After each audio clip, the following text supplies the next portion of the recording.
operating procedure that we are working on. So this issue of arrest we've been notified by the Nigerian Navy and the NIMASA. We work together to achieve this place today.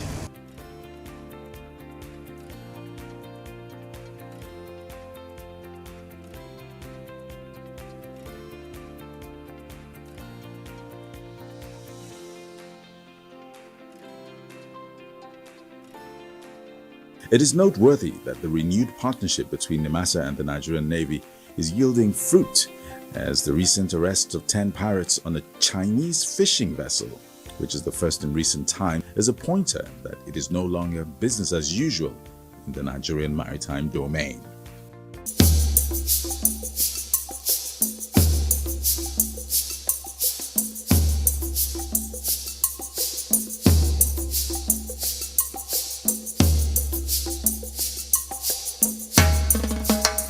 Time for us to have that session I talked about with the DG CEO of NIMASA. It's a long time coming, but eventually we got there thanks to social distancing and all the necessary COVID-19 prevention protocol. We're able to have this session. Enjoy it.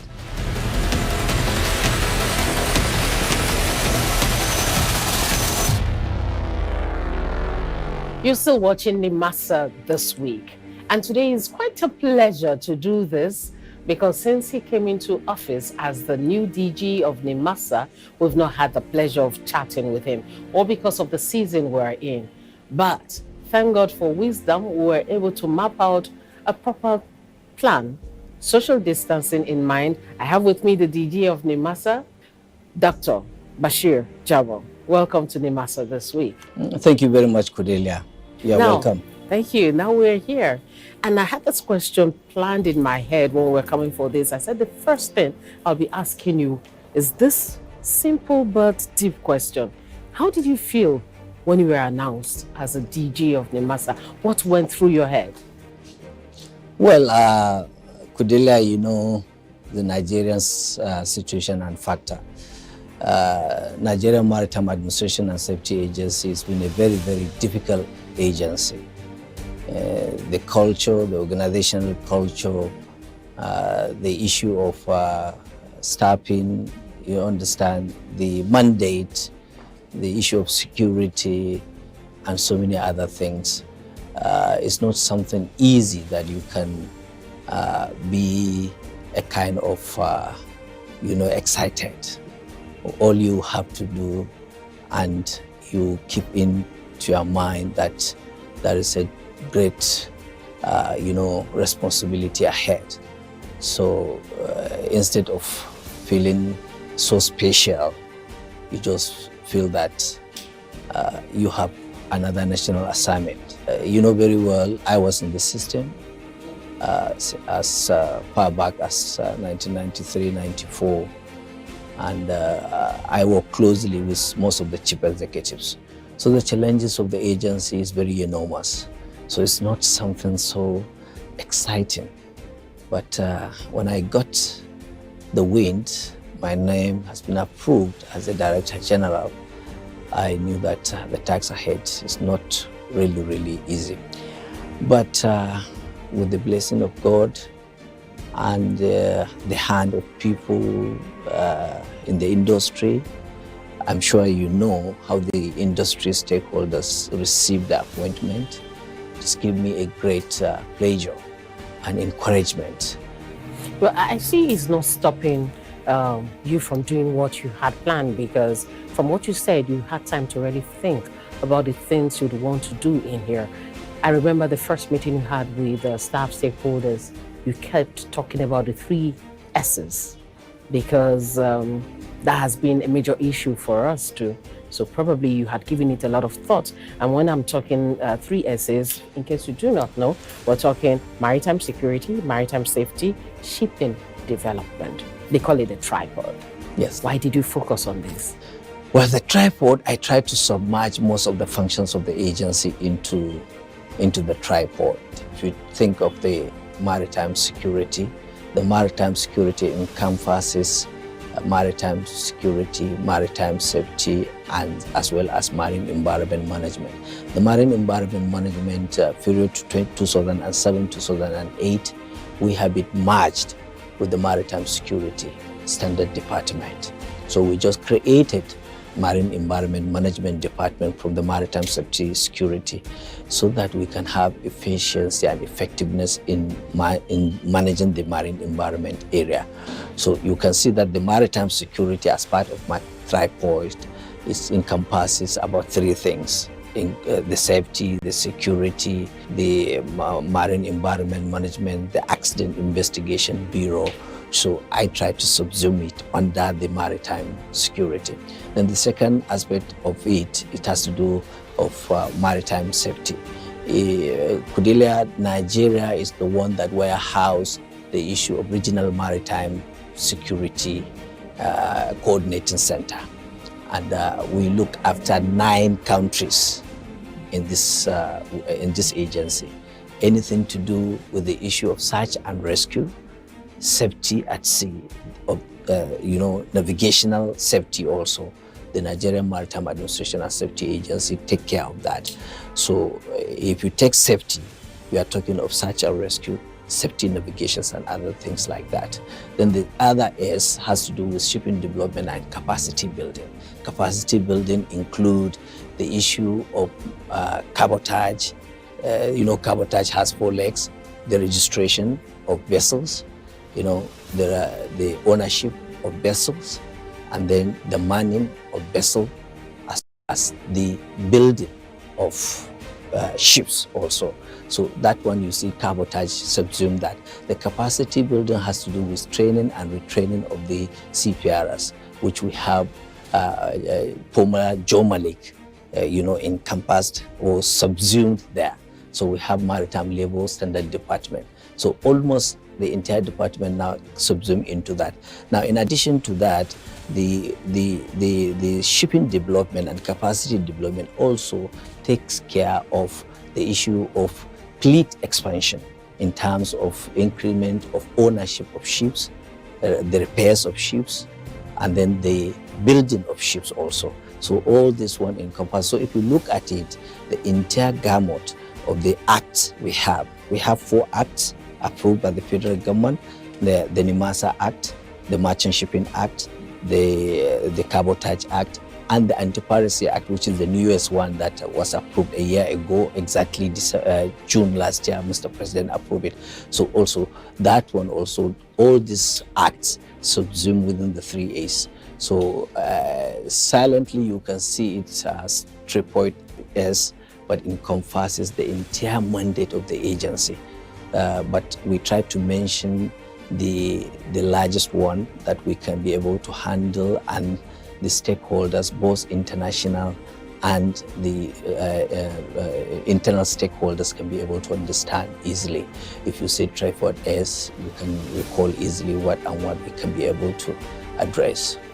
I'll just start from the end of what you talked about now, cabotage. And that was a big issue before now. We talked a lot about it. And if you take a look at Cabotage Vessel Financing Fund, the CVFF, we do not really know where it is going to, where it's at. And if you're encouraging ship ownership, ship building and all that, that is very crucial. So what is your plan for this? Well, Cordelia, you cannot be able to understand the intricacies with Cabotage Vessel Financing Fund unless you know the history of the Cabotage Vessel Financing Fund. It started sometimes in 1994 and split it up to 1996 when the government introduced Ship Acquisition and Shipbuilding Fund. And introducing that particular fund at that time was meant for giving out loans for ship owners to acquire ship, so that we can expand the fleet. That's the essence of fleet expansion. And a lot of stakeholders benefited from this gesture. At the end of the day, to repay the loan was a difficult thing. Most of the stakeholders believe that this particular fund is a national cake. So we have gotten our own national cake. So no need to pay back. No need to pay back. Some of them collected the money, invested the money in a different business instead of buying the ships. Some of them collected the money, bought a very old ship that cannot be able to stand the test of time. That means maybe they collect X amount, they spend less than to buy an older. Exactly, wow. as usual, the Nigerian factor. So it becomes very difficult for them to pay. And another difficulty for those that bought a very good vessels, we used to have what we call the cargo sharing formula at that time, 40-40-20, where the indigenous owners, they have capacity to get the cargo. So if you have a vessel and you... Data has shown that older persons stand a higher risk of dying. Are you 55 years and above? Do you have pre-existing health conditions? Please safeguard yourself and minimize your risk. Observe all COVID-19 protocols. If you hear of anyone with high fever, dry cough, and difficulty in breathing, please do not go near such a person because they could be a victim of coronavirus infection. Call someone else or the NCDC to assist. Please use your prescribed medications regularly. Exercise around your home and eat well so that you can remain healthy and strong. For an older adult, to beat coronavirus is not to contract it at all. This message is brought to you by Gerontology Association of Nigeria, the Geriatrics Association of Nigeria, and Dave Mokoro Foundation in conjunction with the Nigerian Television Authority, NTA.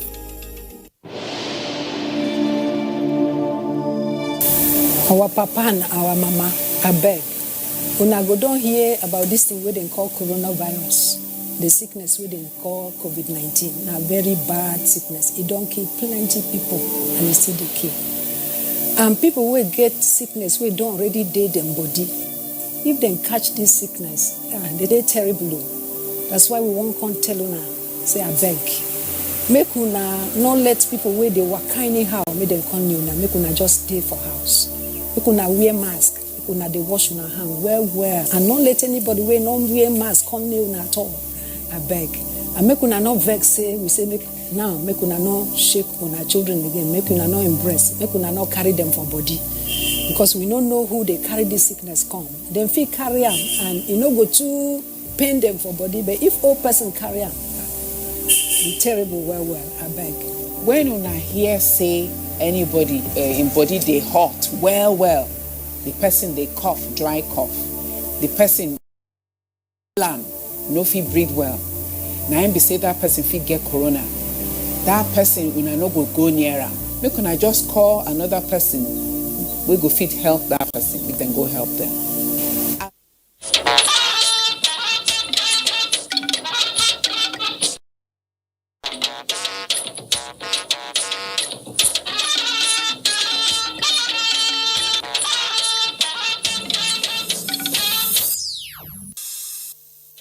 Nigeria fully capable of dealing with banditry and terrorism. Presidency reassures following pockets of renewed display of security breaches. Many children in Africa that need legal aid live in remote rural communities.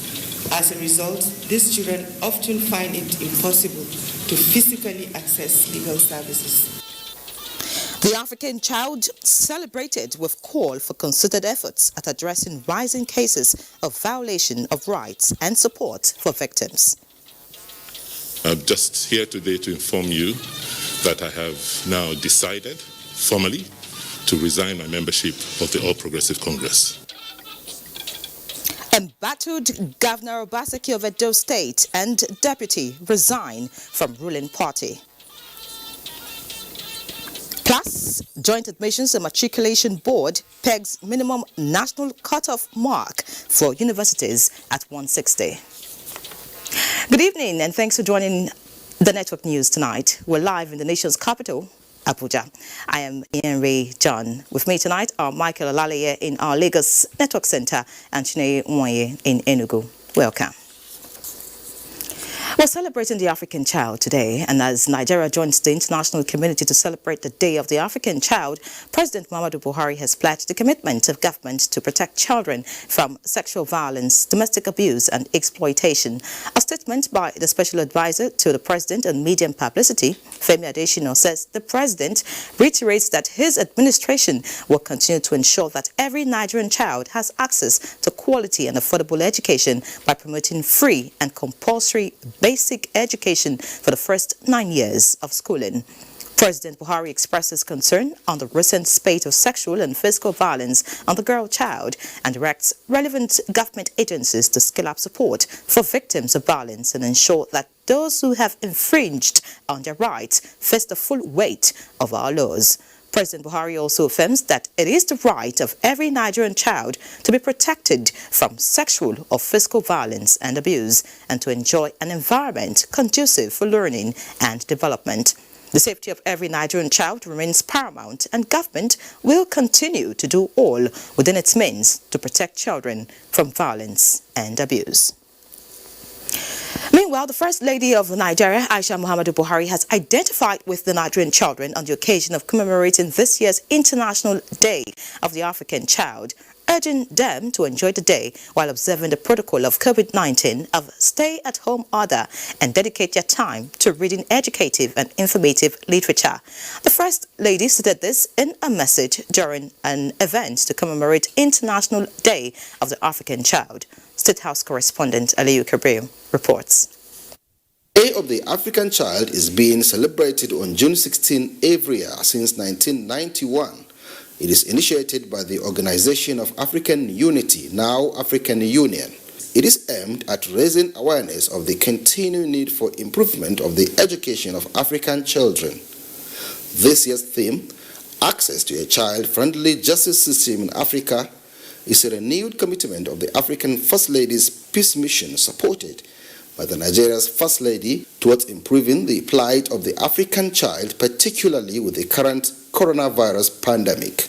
This is in addition to addressing different abuse faced by the African children, ranging from rape, trafficking and child labor, among others. In accordance with this year's theme, a child-friendly system of justice acknowledges that children have their own legal rights and interests and recognize the authority of the child's representative in legal proceedings. Many children in Africa that need legal aid live in remote rural communities. As a result, these children often find it impossible to physically access legal services. The Day of the African Child 2020 is taking a very radical approach to commemorating this event by going virtual. You could recall that every year we have over 300 children celebrating with us in this hall. But because of COVID-19, we had to do it this way. While calling on children to speak out against any inappropriate behavior towards them, the First Lady employed relevant authorities across Africa to provide friendly services to children, such as free 24-hour helplines, child-friendly complaint services, as well as child offenders court and free legal advice for juveniles, among others. In Abuja, Aliyu Kabir, NTA News. And still on the African child, surmounting the many challenges confronting the girl child in recent times is the focus of this year's celebration of the Day of the African Child. As the Ministry of Women Affairs joins other countries to explore the theme, access to a child-friendly justice system in Africa. Momso Damian Dati reports. In June 16, 1976, nearly 10,000 black students from Soweto, South Africa, marched the streets to protest the poor quality of education, a way to demonstrate their disapproval of the Black Education Act, which segregated students based on their race. Security forces stepped in. Hundreds of innocent students were shot. Many lost their lives and thousands were injured, hence giving birth to to the reason behind the commemoration of the Day of the African Child since 1991, to recognize and create awareness on children's rights to quality education. Now an annual international event that even 12-year-old Rosalyn Adiele here in Nigeria can join millions through her songs to make a case for the African child. The children will rise and shine. Let's make our nation proud, serving our fatherland. Can show the boldness to speak if they have been abused. The Ministry of Women Affairs is championing this cause to tackle issues relating to children, especially on sexual assaults. They need to come into contact with effective justice, the justice system, in order to enable them access justice for the protection of their rights against any form of discrimination, violence, abuse, and exploitation. The Attorney General has just set up or is putting together an interministerial gender-based violence management committee. Action is very, very material. We don't want a situation where perpetrators go scot-free because evidence is destroyed. A letter from the children to the minister is expected to reach Mr. President for further action. Momso Damien Dati, NTA News. Also, the Nigerian Police Force, National Agency for the Prohibition of Trafficking in Persons, NAPTIP, and the National Human Rights Commission are working together to ensure the full implementation of the newly developed Standard Operating Procedure on responses against rape and violence of human rights as part of the national approach towards addressing the menace of sexual and gender-based violence in the country. Omenka Amarachuku reports. Recent reports of violence against women and girls has reached a horrifying proportion, with some of them being killed in the process. Horror on account of this has continued to soar between the months of May and June this year in some parts of the country. To tackle this menace, the Nigerian Police Force, NAPTIP, and National Human Rights Commission staged a common front against rape, child molestation, trafficking in persons, and other sexual and gender-based violence in the country. The Nigerian Police Force is taking full advantage of the state-of-the-art National Crime and Incident Database Center of the Nigeria Police, which is domiciled at the Force Headquarters, Abuja, with its capacity to spread in all the commands so as to collect, profile, store, and share records of sexual and gender-based violence cases. The work of the Inspector General of Police and the DG NAPTIP, who prosecute these cases, can be made easier if the laws that border on sexual and gender-based violence and rape are revisited. Able to get 7 convictions, and the one that made me happy the most is that in all of these 7, we were able to get only 1 life imprisonment. The solution also seeks to resolve to liaise with other partners, strengthen their working relationship and information sharing in the fight against sexual and gender-based violence in the country. In Abuja, Umenka Marachuku, NTA News.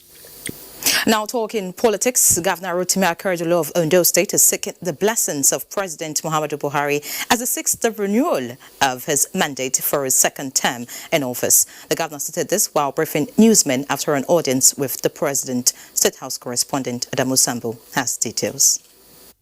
Governor Rotimi Akeredolu was in the State House to formally inform President Muhammadu Buhari of his intention and desire to recontest in the forthcoming Ondo State governorship election. Having obtained the expression of interest and nomination form, I decided to let the president know of the fact that I will be contesting election again, and that I pray God Almighty that I will be successful, and that I needed His blessing.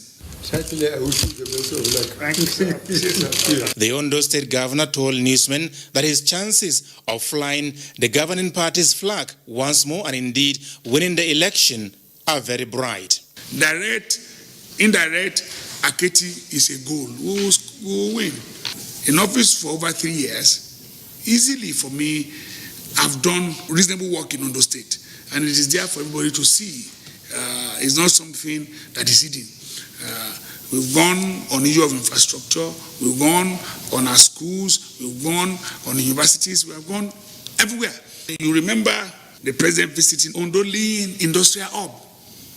That is a monumental achievement. And he has said to me, pointedly, you have done very well in Ondo State. That can go for the president supporting you. Ondo State governorship election comes up on the 10th of October this year, while the first-term tenure of office of Governor Akeredolu expires on February 23rd, 2021. From the State House, Adamu Sambo, NTA News. Meanwhile, the embattled governor of Edo State, Godwin Obaseki, has formally resigned his membership of the governing All Progressives Congress. The governor made his decision known while briefing journalists in the State House. I'm sure the whole country knows and is aware of what has gone on with me and the party chairman, the party leadership, which culminated in my disqualification as a gubernatorial aspirant. And upon that unfortunate decision by the chairman of the All Progressive Congress, I'm just here today to inform you that I have now decided formally to resign my membership of the All Progressive Congress. Having done that, I will now announce in the next few days my specific line of action and what platform I will be contesting the gubernatorial elections on. Nigerians may like to know, why have you decided to come to the State House to make this your decision known? I said that before I make a decision, I have to show respect to my president, who I adore, who for me is an epitome of incorruptibility, an epitome of order, an epitome of lawfulness. This is a man who, for him, that is what Nigeria should be about. Correspondent Adamu Sambo reports that Governor Obaseki was, however, not granted audience by the president. The governor was recently disqualified from participating in the forthcoming APC governorship primary election due to what the governing party called discrepancies in his credentials. In the meantime, the Deputy Governor of Edo State, Philip Shuaibu, has also resigned from the All Progressives Congress.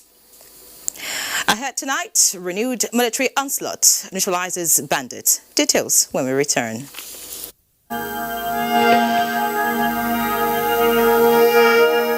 I wish to once again commend the frontline workers across the country who, on a daily basis, risk everything to ensure we win this fight.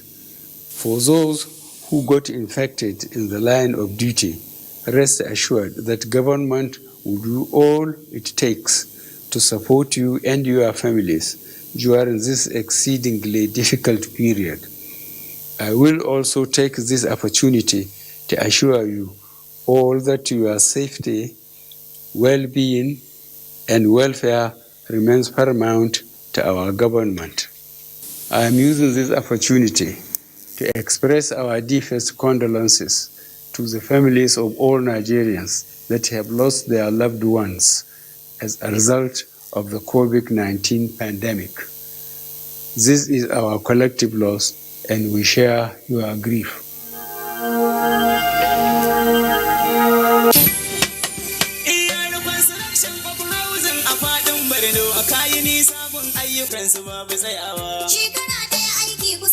In 1 year of Professor Babagana Umara Zulum, 6,544 rural and urban houses are being delivered under 21 projects. Already completed are duplexes for professors, 3 bedrooms, 2 bedrooms, and a mega hostel for students, all at Borno State University. Zulum also delivered 20 bungalows and 50 houses for staff of University of Maiduguri. On larger scale, Zulum completed 500 low-cost resettlement houses at Ajiri and 250 in Kauri Township. 3,000 low-cost houses are ongoing in Munguno, Gurusoye, Kauri Village, Auno, and Gamdu. Governor Zulum is determined to ensure dignified resettlement of all citizens affected by insurgent displacement in Borno State. All over the world, the current pandemic has had unimaginable impact on people, communities, companies, and economies. As a people and as a nation, we have no choice but to rise above this pandemic. This is why we have come up with the Rise Challenge, to shine the spotlight on you, our customers, who are doing all you can to rise above this pandemic. Every week for the next 4 weeks, we will select 10 of the most inspiring stories to share and reward. If your story is selected, you will receive 250,000 Naira from Union Bank to support the work you are doing to rise above the pandemic. For more details on the Rise Challenge, go to www.unionbankng.com/the Rise Challenge. So tell us, what are you doing to say I care? What are you doing to rise?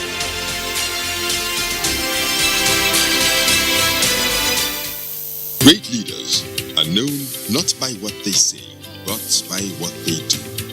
At a time of difficulty, such as one occasioned by COVID-19, compassionate leaders are all out identifying with the people, guiding them on what to do. So we know we'll be law-abiding, we shall wash our hands, and we are faithful that our Lord will not let us down. The FCT Minister, Malam Muhammad Musa Bello, aware of the potential of one Amazon of compassion, at the onset of COVID-19 in the territory, named her the chairman, FCT COVID-19 Palliative Committee. She took to the streets, markets, with sensitization campaigns and followed it with the distribution of palliative items from house to house. Mama Palliative, as she is fondly called, due to her persistent insistence that every vulnerable resident must be reached with the items she deserves our commendations and support.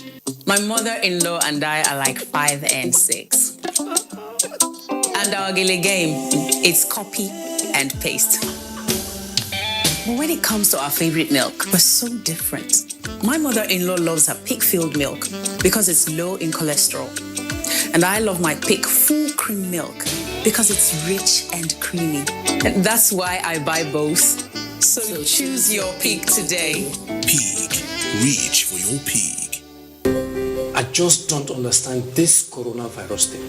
Is it real? See, coronavirus, known as COVID-19, it's a global problem and has killed thousands of people in China, Italy, Spain, UK, US, and other countries around the world. Okay. Now, why are they saying that we should stay home? Because if you go outside and get in contact with someone who is infected, you become infected and then come back home, affect your family. That's how it happens in other countries. Now, please, help me explain what this social distance is all about. See, as we are now, the virus travels through the air and by touch.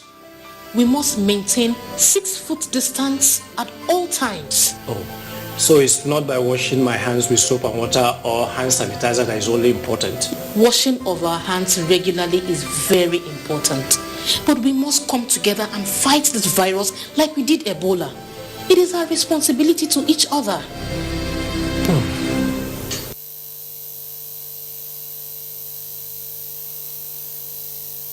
With the Premier League's Project Restart in full swing, Arsenal will be hoping for a restart. Welcome back. The Nigerian military says the air component of Operation Hadarin Daji has destroyed some armed bandits' camps in the forest in Katsina State, south of Birni Kogo, along the Katsina-Zamfara boundary area. In a statement by Director, Defense Media Operations, Major General John Eneche, the airstrikes were executed on 15th June 2020 as part of missions under the subsidiary Operation Accord after human intelligence and a series of surveillance and reconnaissance missions confirmed camp activities of members of a notorious armed bandits gang led by one so-called Adamu Aliero. Following confirmation, the air component dispatched Nigerian Air Force attack aircraft and helicopter gunships to engage the area, leading to the destruction of 3 of the targeted camps, some of which were seen engulfed in flames. Several of the criminals were also neutralized in the process. The Chief of the Air Staff, Air Marshal Sadiq Abubakar, commends the air component of Operation Hadarin Daji for their professionalism and urges them to remain resolute in the conduct of airstrikes.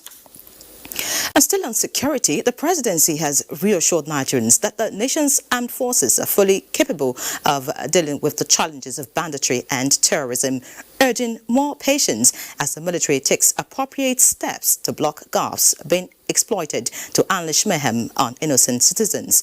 This assurance is coming on the heels of recent attacks in some parts of the country. Elizabeth Omori has more. By the Senior Special Assistant to the President on Media and Publicity, Garba Shehu, says efforts to rid off insecurity in some northern states by President Muhammadu Buhari include the approval of a joint military and police operation specifically targeted at Kermin, Niger, Kaduna, Katsina, Zamfara, and Sokoto states to rid the areas of bandits. This is to be supported with surveillance and more night vision aircraft already deployed under Operation Accord. The operation was launched 3 weeks ago. In the President's words, Nigeria's military has displayed its capabilities in the past and will show it again by dealing with the current challenges.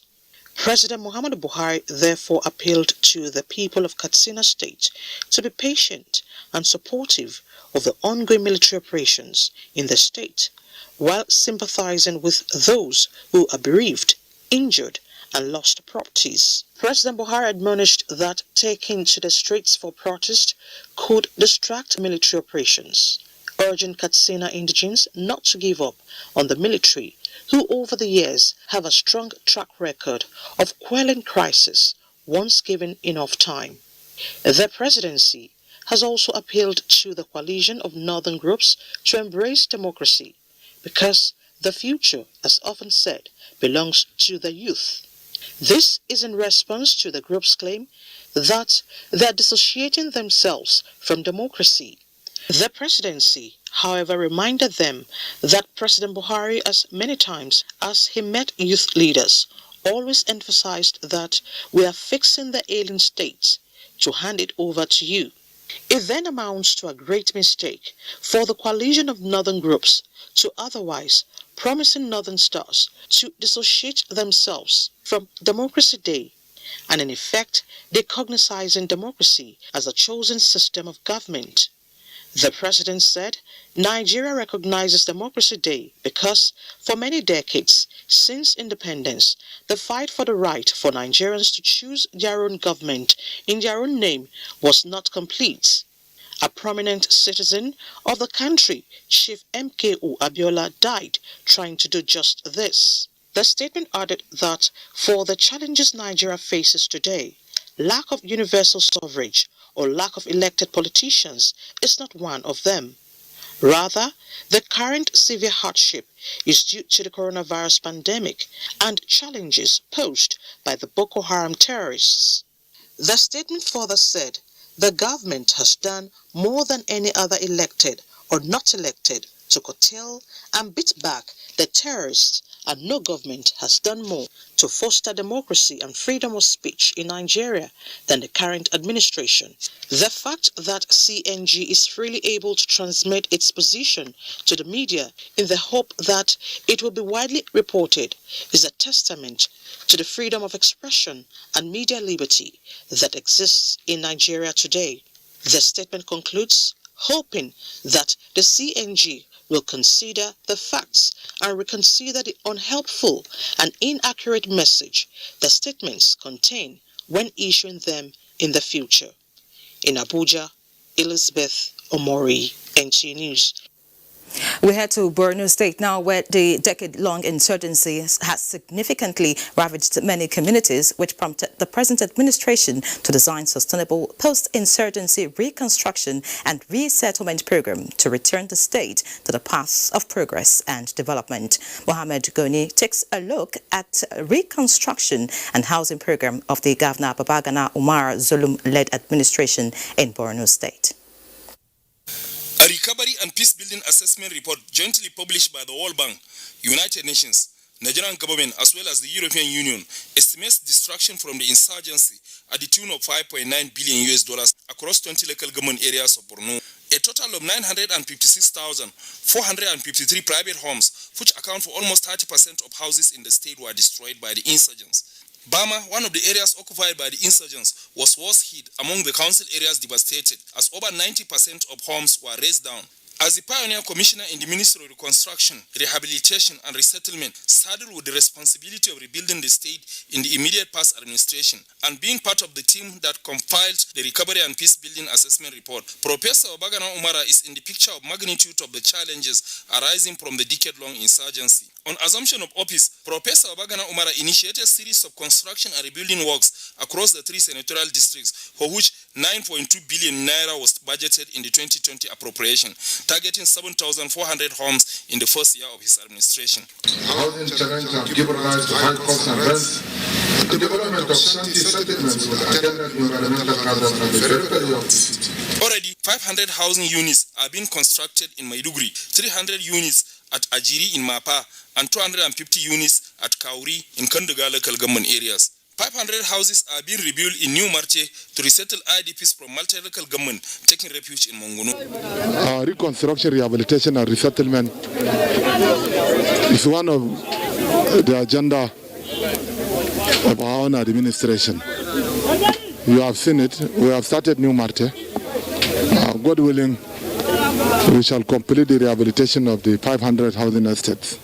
Governor Babagana Umara also signed a memorandum of understanding with an estate finance and development firm toward construction of 4,900 houses in Borno State, out of which 3,200 are to resettle IDPs, while 1,700 homes will cater for low-income earning civil servants. Primary and comprehensive health centers have been constructed in all the senatorial districts, in addition to rebuilding primary, secondary, and new mega schools, fully equipped and put to use, while the historic Biu Council Secretariat has come to fruition. Within 1 year, the present administration has executed massive roads and drainages projects in Maiduguri, the state capital, with similar infrastructural developments ongoing simultaneously at the local government areas. In Maiduguri, Mahmoud Goni, NTA News.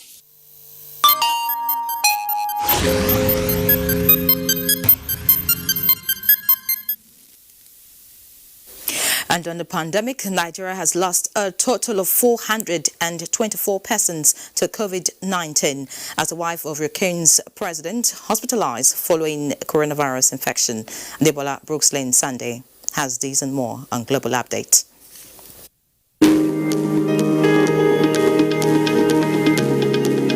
Nigeria now has 10,885 active cases of coronavirus.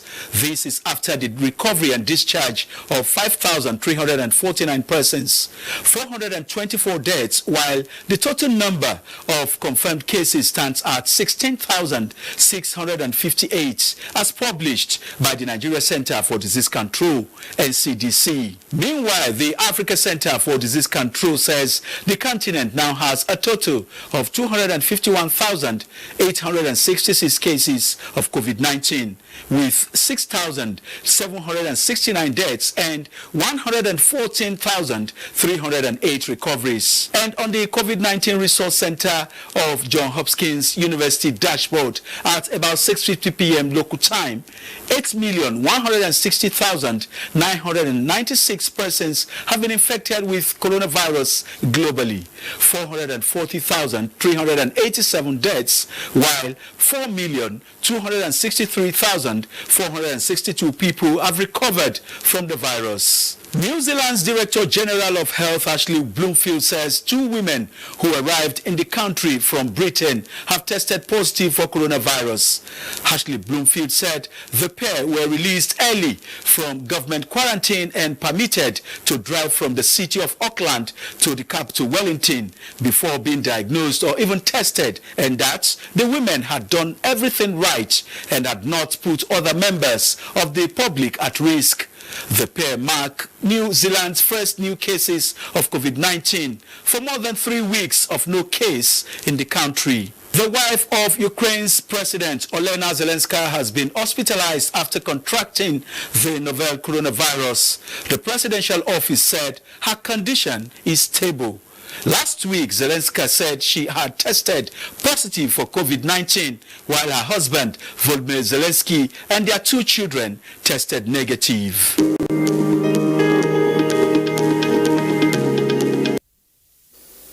Many thanks, Adebola. Now, the Permanent Secretary, Ministry of Special Duties and Intergovernmental Affairs, Festus Daudu, has advocated synergy between the public and private sectors in tackling the coronavirus pandemic, as government cannot fight the scourge alone. Receiving a hand washing and sanitizing equipment donated to the ministry by the International Institute of Certified Forensic Investigation Professionals, the Permanent Secretary extolled the ingenuity of Nigerian youths through local inventions to combat coronavirus. Have been exposed to come up with their own initiatives in the fight against COVID-19. It's a collective fight, and I believe that together, if we put all our efforts together, we'll be able to come out victorious. This hand wash and sanitizing machine used with your foot. You press the soap, you get the soap, you press the water, you wash your hand, and you sanitize your hand, and poop, you go. There is nothing like hand contact in the process. So it's safer, beautifully done by a Nigerian youth, and we found it very important and key to promote Nigerian youth. The Institute says more of the equipment will be distributed to other federal ministries as part of its corporate social responsibility to support the fight against COVID-19. We'll head to Kaduna State now, where the directive by Governor Nasir El-Rufai for dismantling roadblocks across boundaries of Kaduna State is yet to take full effect 24 hours after the directive. Mijama Adamu files in this update from the state. This is the new face of Kaduna-Abuja highway after dismantling of barricades hitherto placed at various entry points into the state. We have enforced the quarantine law leveraged on by the state government to curtail the spread of the coronavirus pandemic. Governor Nasir El-Rufai directed the removal of the roadblocks sequel to persistent outcries by motorists, including those conveying food items and other essentials, who allege harassment and extortion by security operatives at such checkpoints despite the exemption from the interstate travel ban. Bala Garba, a tanker driver who is heading to Zamfara from Lagos, says the measure by the state government is timely intervention that has saved them untold inconvenience and monetary losses. The time one with the roadblock day, hold on too much.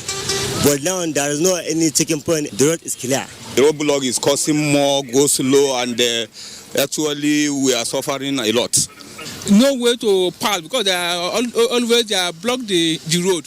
But I thank God for news when I hear this morning say the governor of Kaduna. It could be recalled that Kaduna state government directed that roadblocks at the state boundaries be dismantled, but exempted those mounted within the state to enforce the 8 p.m. to 5 a.m. curfew. In Kaduna, Mijama Adamu, NTA News. A report just in says the Court of Appeal sitting in Abuja has affirmed the suspension of Comrade Adams Oshomole as a member and national chairman of the All Progressives Congress. Ruling on the interlocutory appeal filed by Comrade Oshomole, the appellate court upheld the decision of the Federal Capital Territory High Court delivered by Justice Dankami Senchi, which in March ordered the suspension of Oshomole as well as restraining him from parading himself as the national chairman of the party.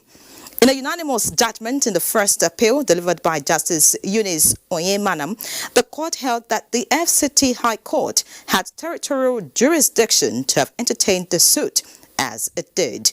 The court also withdrew his rights and privileges as national chairman of the party, including his security details.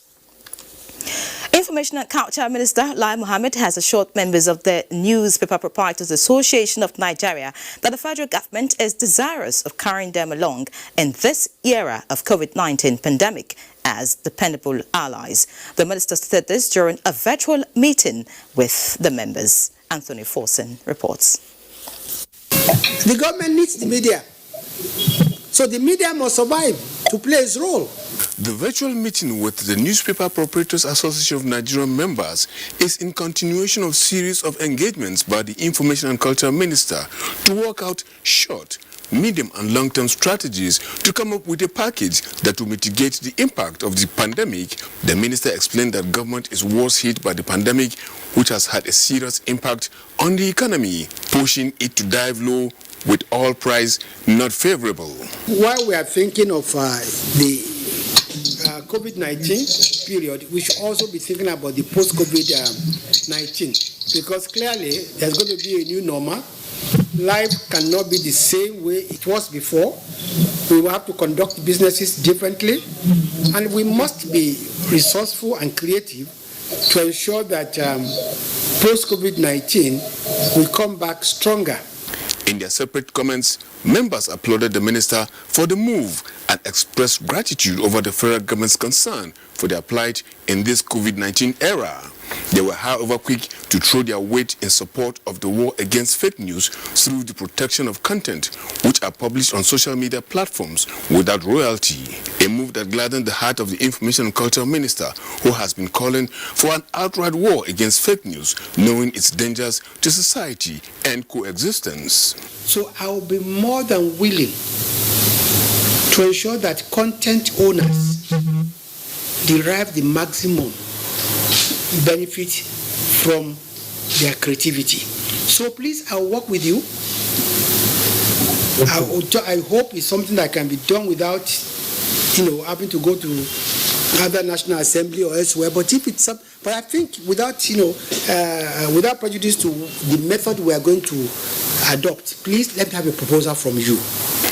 With this, the NPA and members has assured the Information and Culture Minister that a proposal to check fake news through the protection of content and right owners will be submitted within 1 week.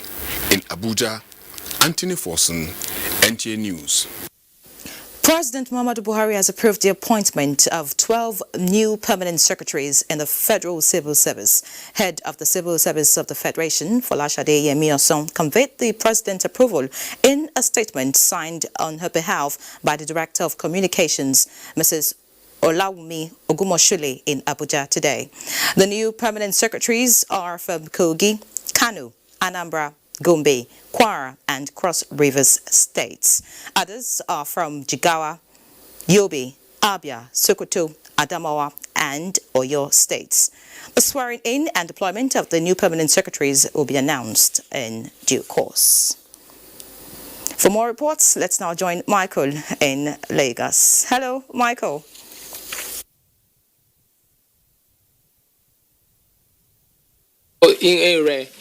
The Lagos State government has suspended the planned reopening of churches and mosques on June 19 and 21 indefinitely as a result of rising cases of COVID-19 in the state.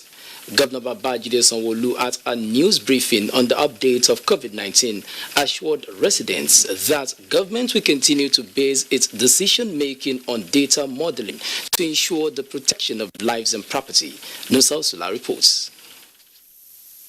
The government had earlier announced that worship centers will be opened this weekend as long as they comply with the directives on social distancing and other preventive measures. Governor Babajide Sanwo-Olu, who explained that Lagos State continues to be the epicenter of the coronavirus pandemic in Nigeria, with about 44% of the total number of confirmed cases nationwide, stated that the decision is in the best interest of residents. We've recorded a total of 7,319 confirmed cases of COVID-19 in Lagos State. Of this amount, officially about 1,200 have all been fully discharged and they've all recovered and discharged, while sadly we've recorded 82 deaths to date. The governor, who expressed gratitude to those at the front lines of the response to the pandemic in the public and private sectors, urged residents to continue to obey government's COVID-19 directives as community transmission of the disease is rapidly on the increase. On the reopening of schools, Governor Sanwo-Olu said it would still remain on hold for now due to the global pandemic and pointed out that e-learning method employed to impart knowledge on students is yielding results. In Lagos, Nusa Usula, NTA News. Fund managers have been challenged to stay innovative in their operations as the traditional method of banking gravitates towards near extinction. Abolade Salami examines the place of Infotech in the new scheme of things. A 2018 report from the World Economic Forum on Future of Work states that by 2022, about 75 million traditional accounting jobs will be lost to technology, while about 93% chartered accountants jobs will also be taken over by technological changes caused by fourth industrial revolution. However, with the outbreak of COVID-19 pandemic, the world is experiencing a major shake-up in crude oil price, global trade, and price of stocks. The financial service is not also spared. If we do not retool and re-strategize to embrace the new ways of doing things, indeed, the choice is ours to make. The advice to the chartered accountant today is to embrace technology or we die. New skill sets are now required as a result of digital disruptions. The initiatives on technological developments being practiced by financial institutions before the outbreak of the pandemic, experts agreed will redefine the banking system. Fintech, of course, has come to stay. You don't have to have a bank account to transact these days. You can transfer your money through different digital means, including what we now call the PSB. It's all about bank being an IT platform more than what they used to be. So COVID-19 is here and it has changed the way we work. It has redefined our economic. Preserving the future of the profession, experts say, is largely based on the acquisition of required skill sets and competence as a result of digital disruptions, urging on practitioners to do more self-development. In Lagos, Abolade Salami, NTA News. This is NTA Network News. More reports after this break. Please stay tuned. A world where children can grow to their full potentials. We want you to be part of that world, and we want a secure and just future for our children. We will speak up against any form of violence against us. Leave our mothers, daughters, and sisters alone. Men commit violence against children, not aliens. Right now, this minute, someone somewhere is being abused. Break the silence, speak up and speak out. Nobody asks what my molester was wearing. Some children have to spend a lifetime trying to forget just a few moments of their childhood. Children don't lie about being molested. We are made to lie in order to keep it a secret. Will you stand with us? Will you make sure our laws protect us?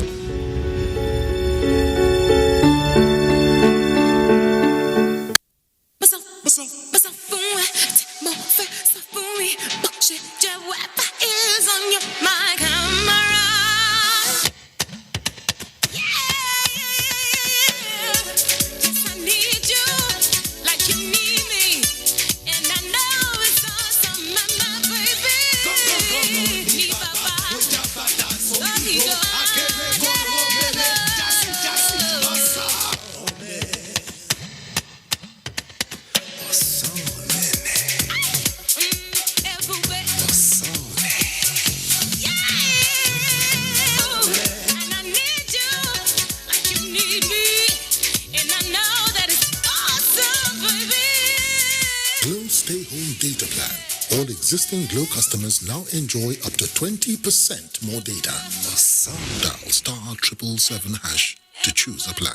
Glow Unlimited. The number of the COVID-19 cases in Nigeria is increasing daily, with many more tests ongoing. The battle of testing, isolating, treating, and attending to the affected persons rests heavily on the shoulders of our health workers, constantly putting their lives on the line and at risk to contain this virus, save and protect the lives of millions of Nigerians. To these health workers, we at the Nigerian Television Authority, NTA, on behalf of millions of Nigerians, say a big thank you for all that you have done and are doing.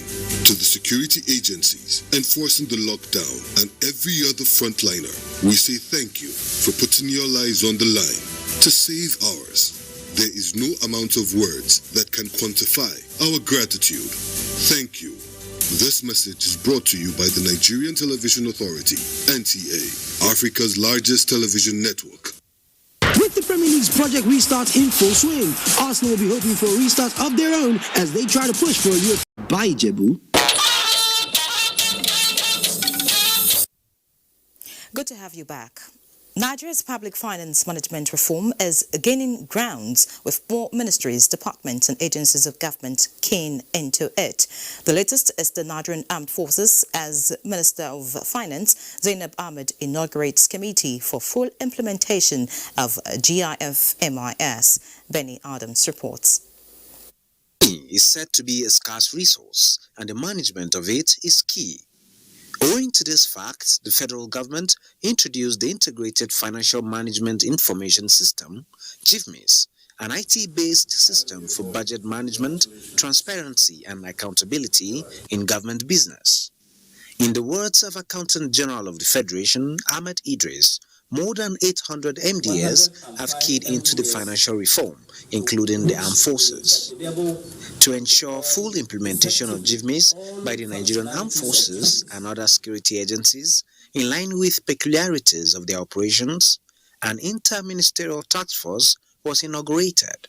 There is also the concern expressed about the alignment of the GIFMIS operations for the command and control structures of the armed forces as well as the intelligence community and other security services. Thus, the constitution of this task force is purposely to look at these concerns and also collectively find workable solutions such that we are able to move forward. The task force has a period of 3 weeks to fulfill its task. In Abuja, Benny Adams, NTA News. The Minister of Power, Sali Maman, says coronavirus has affected payment capabilities of consumers and obstructed ongoing power projects across the country. He was speaking at day 2 of the public hearing convened by the Senate Committee on Power on the Power Sector Recovery Plan and the impact of coronavirus. National Assembly correspondent Ignatius Nkwo reports. A day after the Minister of Finance briefed Senate Committee on Power on federal government's financial involvement in the power sector, the Minister of Power has outlined areas affected by the COVID-19 pandemic. The minister explained that the federal government has set plans in motion to swiftly complete ongoing projects in the country, ensure central coordination, and expand solar power system. For those that require our counterpart funding, in the face of dueling national revenue, we are proactively seeking strategies that will enable us to anticipate the impact and plan for it. Carry us along so that we can join hands together and provide for Nigeria. That is what all of us are elected to do. At the joint committees on petroleum upstream and downstream, the Minister of State for Petroleum Resources, Timi Priya Silva, and Group Managing Director of the Nigerian National Petroleum Corporation, Melekiari, responded to call by the committee to permanently put an end to fuel subsidy and ensure the rehabilitation of Nigerian refineries. The time has come to finally take the old and giant step to exit subsidy. These discussions and the combination of everything, the deregulation and then the PIB will improve a lot of investment in this sector. The Group Managing Director announced plans to take away pipeline security surveillance from private contractors and return it to government. From the National Assembly, Ignatius Nkwo, NTA News. And on education, the Joint Admissions and Matriculation Board, JAMB, has pegged minimum national cutoff mark for admissions into universities in Nigeria at 160. Cutoff mark for polytechnics, 120, while colleges of education and innovative enterprise and institute entry mark is 100. The decision was taken at the 2020 policy meeting on admissions into tertiary institutions in Nigeria. Olainka Ojo reports. In this hall are decision makers in the nation's tertiary institutions, and the decision taken here will determine the fate of more than 1.9 million candidates seeking admission into universities, polytechnics, colleges of education, and innovative enterprising institutes. The lead decision maker at the policy meeting is the Joint Admissions and Matriculation Board, JAMB. Universities will have minimum score points of UTME as decided by each of the universities. For the polytechnics and the colleges of education, also as decided by each of the institutions, except that no institution will be allowed to admit a candidate for universities if he has scored less than 160. While some tertiary institutions are found wanting in the admission process, another major decision reiterated by the Minister of State for Education is strict adherence to the use of Central Admissions Processing System CAPS during admission. No admission offer should be made to any candidate outside the Central Admission Processing System CAPS. These institutions during admission outside Central Admission Processing Systems are endangering our system and confusing our candidates. With the pronouncement of the 2020 UTME cutoff marks, the date for the commencement of admission is to be announced soon. Olainka Ojo, NTA News. Let's now join Chineye in Enugu. Chineye. Thank you, Nyere. Good evening and welcome to Enugu. The International Day of the African Child is a day set aside to raise awareness on the challenges confronting children in Africa and for continued improvement of education of the African child. Jude Abugu in this report takes a look at the plight of the African child. Child is said to be beautiful, endowed, resilient, and disciplined, but often overlooked, neglected, and abused. A typical African child, according to child rights advocates, is faced with bleak future due to so many societal issues and problems confronting the African child. These include rape and sexual abuse, child labor, forced marriage, denial of inheritance, poverty, and malnutrition. The African child is faced with the issue of low access to education. The African child is also reading with the factor of poverty, low accessibility to medical health facilities, and even if you could access it, your parents could either be poor or they are not ready to use the facilities because of the exorbitant prices. African children are given their rights because all African children, their rights have been taken away from them and never remembered by their government. With access to child-friendly justice system being the theme of this year's event, what can the society do to protect and secure the future of the African child? As parents and guidance who are willing to look and listen to people will achieve a greater society for the African child. In Enugu State, there are machineries and legal framework in place to safeguard the lives and future of children who are defenseless and vulnerable. The state has 6 family courts in each of the 3 senatorial zones, 2 magistrate court and the 2 higher court. The state also has in place, as provided in the Child Rights Law, State Child Rights Implementation Committee, whose job is to see that this Child Rights Law is implemented to letter. Children, they say, are the future generation, but many are asking, how can this come true when they are emotionally traumatized and denied the basic tenets and rights on which to grow into responsible members of the society? In Enugu, Jude Abugu, NTA News. Let's now talk sports. English Premier League sets to resume on Wednesday. Tamara Ibiwe brings us more on